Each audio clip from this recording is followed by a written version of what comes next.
I'm a third-year Doctor of Physical Therapy student here at the Anschutz Medical Campus for University of Colorado. When I was 3, I was diagnosed with a retinal degenerative disease.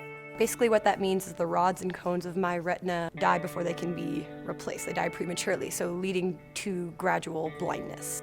It wasn't this big ordeal and just something to deal with, just like somebody would deal with being short or having a bad memory. I'm able to do pretty much everything I want to be able to do, just have to be a little bit more creative to get there. And so I think my whole life has been being flexible and being creative.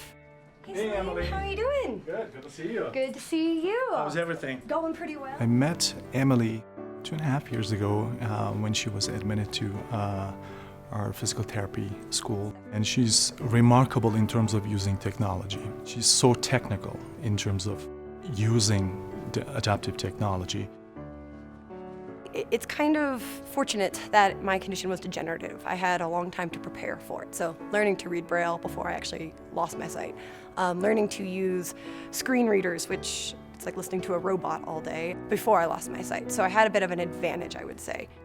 I think it was harder for professors, especially getting into higher level education, to accept or to understand that I could do things similarly, especially in math and sciences where you're dealing with a lot of graphics, a lot of formulas, things like that. I think people were more apprehensive than I was. Library journals, websites, databases needs to be accessible. Imagine a 3D, a cell image.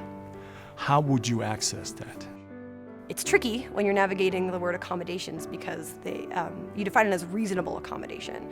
So something that's not going to be too expensive for either me or the program, but also allow me to demonstrate my knowledge without giving me an unfair advantage or disadvantage.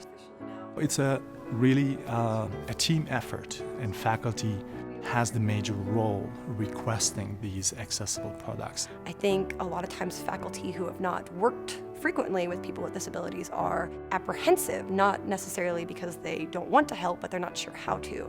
It's not your job to know how to, it's your job to listen and then respond as effectively as you can. The world is not set up for people with disabilities because they're the minority, and that's not necessarily a bad thing. So I do think people with disabilities have to work a little bit harder to get where they want to.